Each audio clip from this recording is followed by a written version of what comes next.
Hello everyone and welcome to this very chilly Ice Shot Deadeye build. In this video we will cover the build idea, strengths and weaknesses, gearing, gems, skill tree, investment levels, and also how to scale the build for more damage.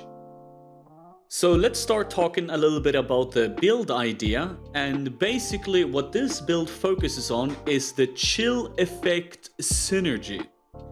So chill is an elemental ailment that applies a slow effect to the enemy, reducing its action speed.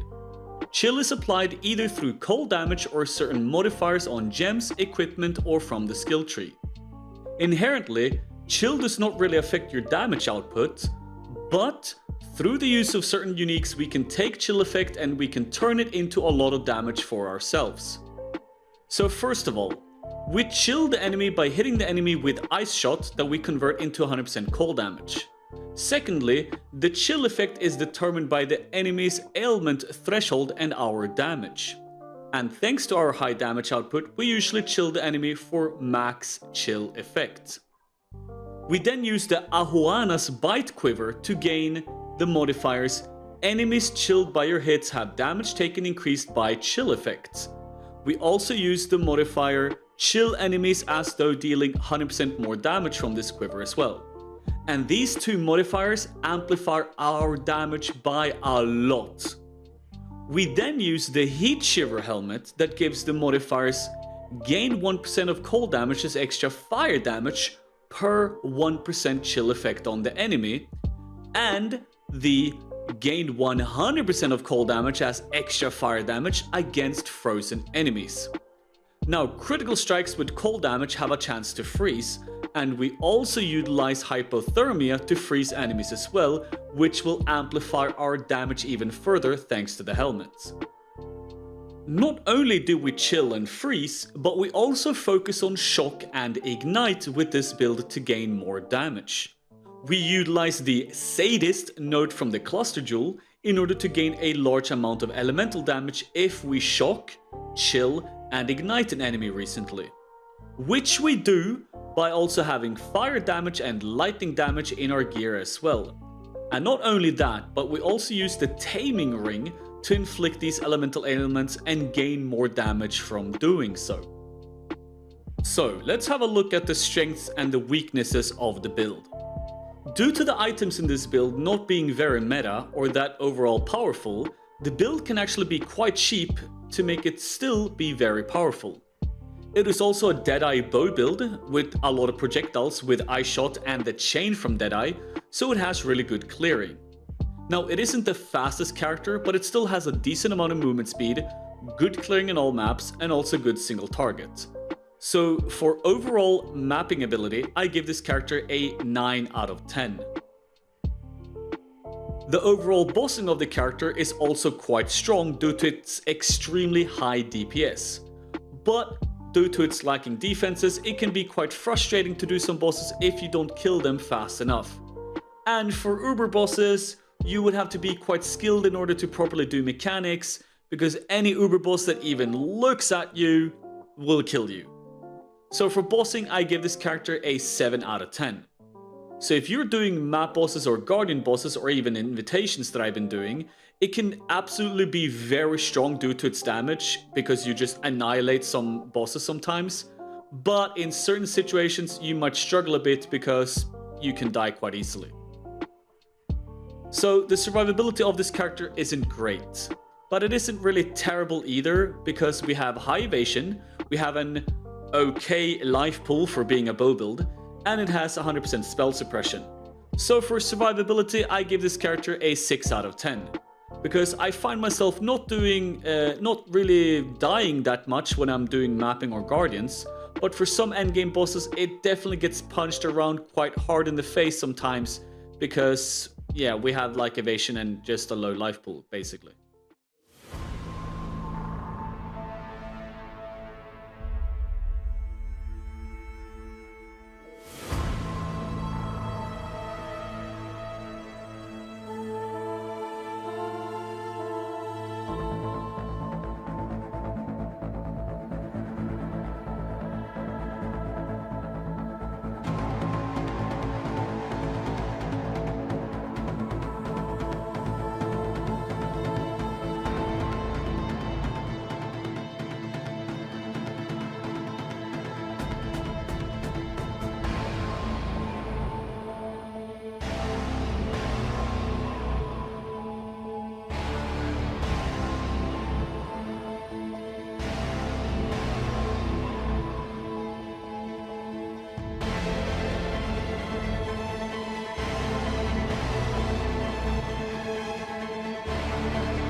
Now for the gear.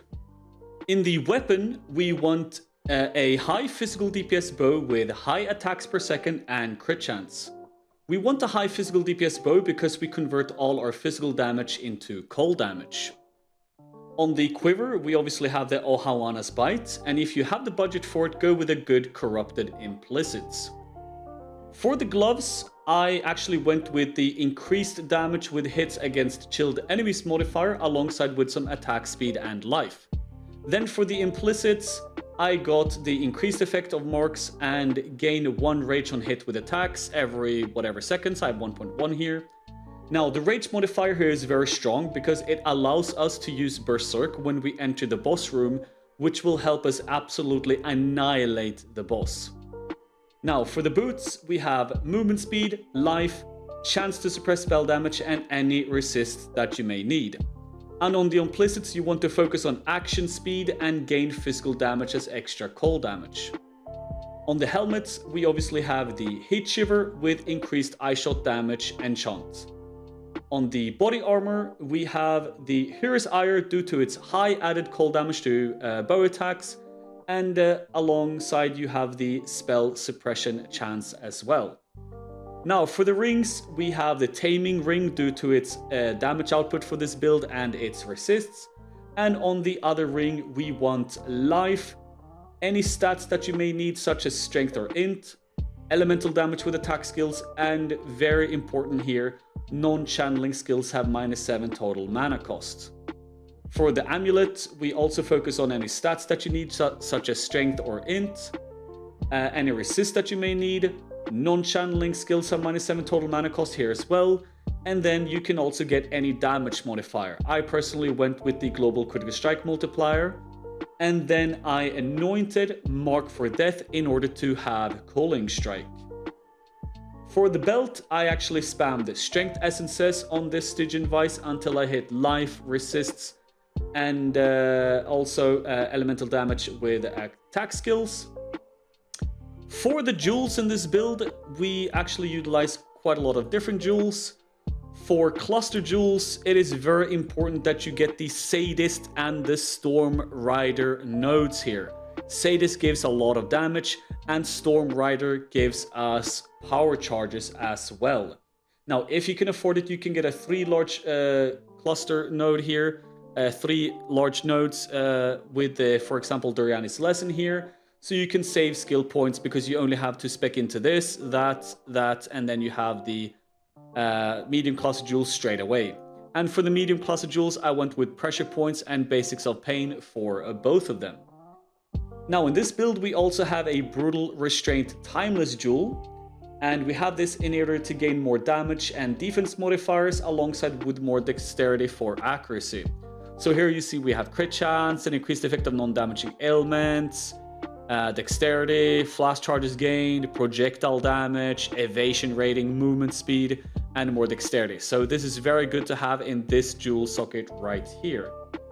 I then also use Flame and Flesh jewels, and this was actually a very cheap combo because we can get the Avatar of the Veil Ascendancy node from the Raider Ascendancy with this Forbidden Flame and this Forbidden Flesh.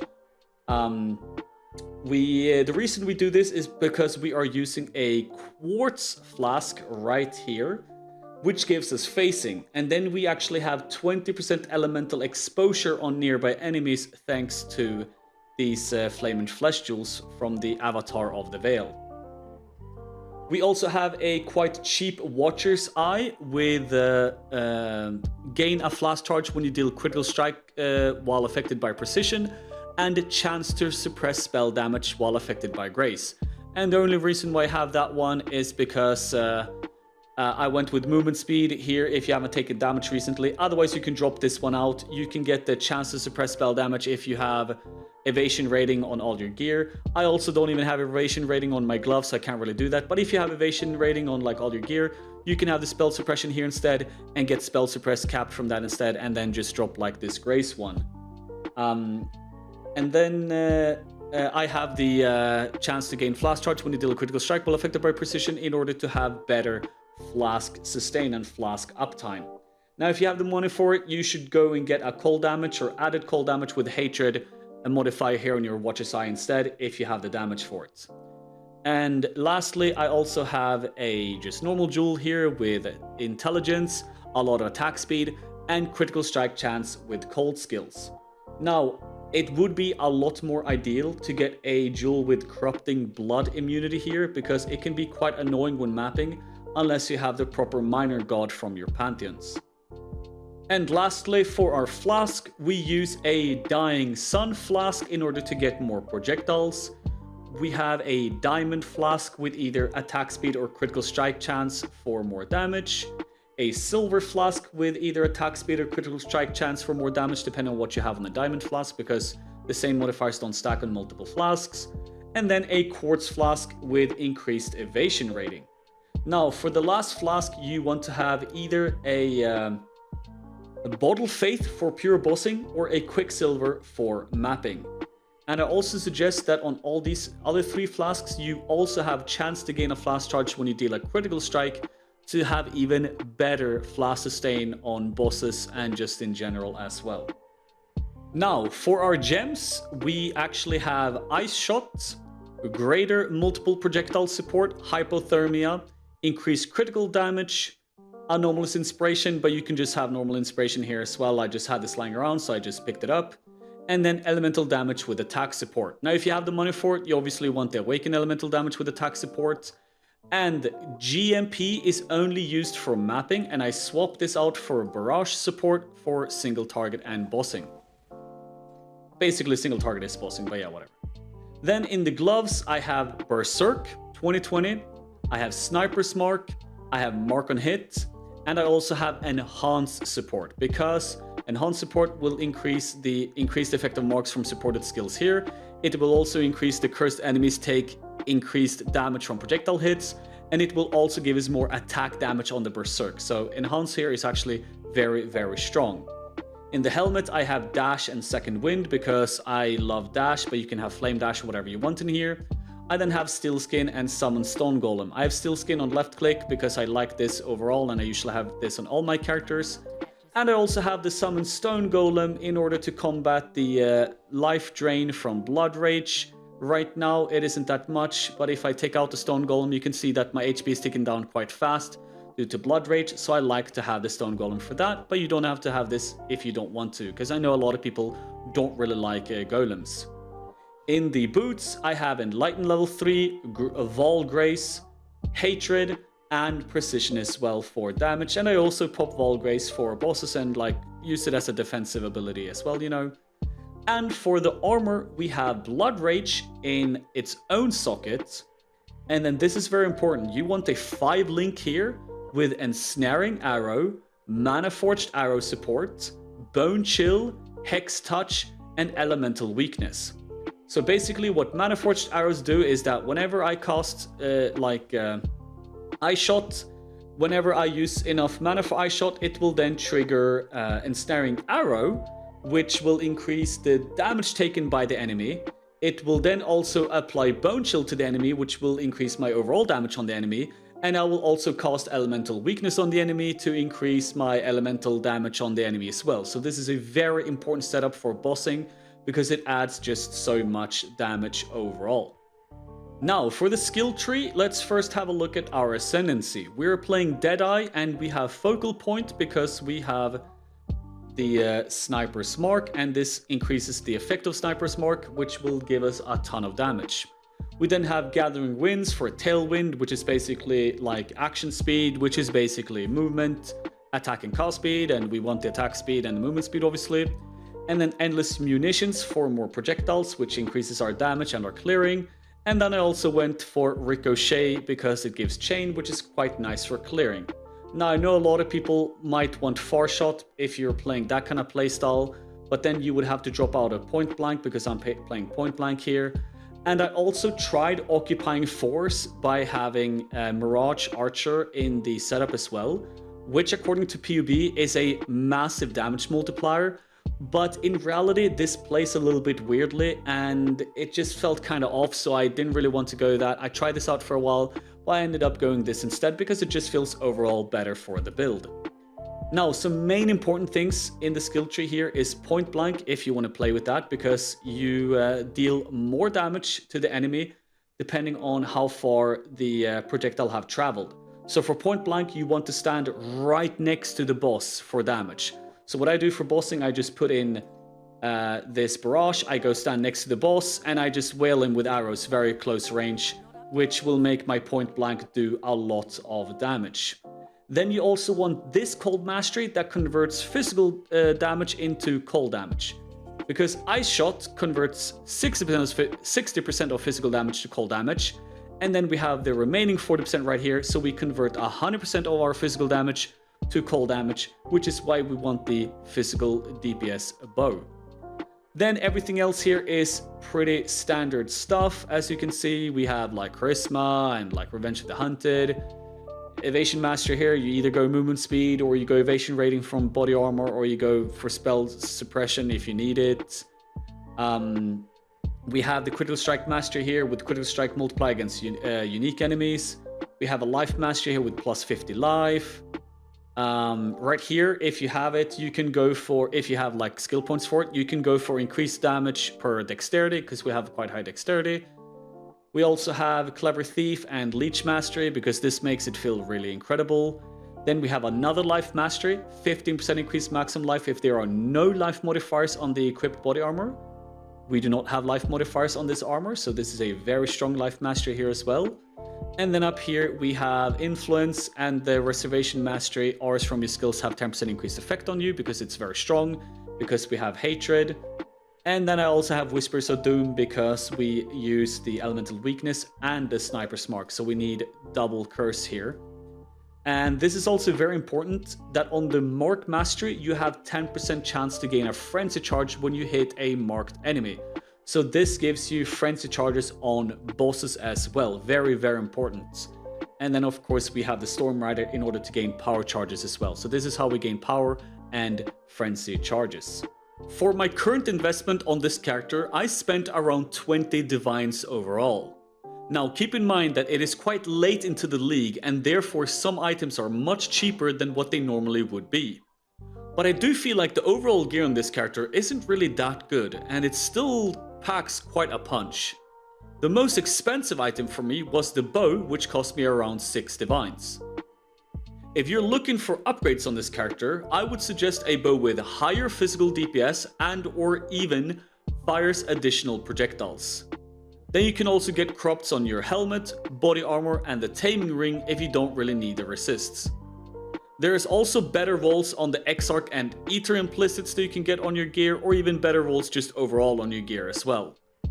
And lastly, a good Watcher's Eye jewel with damage from a Hatred gem can also go a long way. For example, in my min-maxed PUB version of this build, I went from 48 million DPS to 60 million DPS by just only upgrading the 6 div bow to a 25 div bow and adding a Watcher's Eye that just adds cold damage.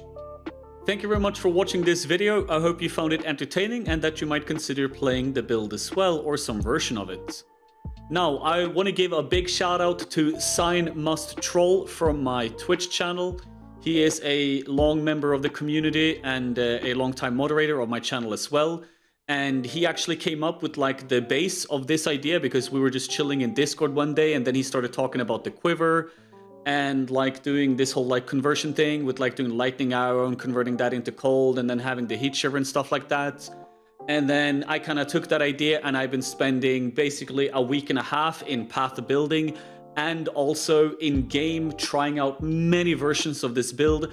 I tried Elementalist, I've been looking into Raider, I've been looking into Pathfinder, I've been doing different build sets on it. I went from Lightning Arrow to Ice Shot, and I've been testing this back and forth because I really wanted to make it work, but there was just something wrong with it and I could not figure out what it was until I finally did. And after that, it's just been absolutely fantastic and it's been such a fun build. So big shout out to Sign Must Troll for coming up with the idea and then just letting me just take the reins and just go nuts with this for like a week. So yeah, thank you very much for watching the video, everyone. Remember to subscribe here at YouTube and follow me at Twitch over at twitch.tv/burgerbrush as well. Join the Discord if you ever have any questions or want to hang out with the community as well. And also give a like and a comment here on the video, because that would help a lot. Okay, thank you very much. See you later.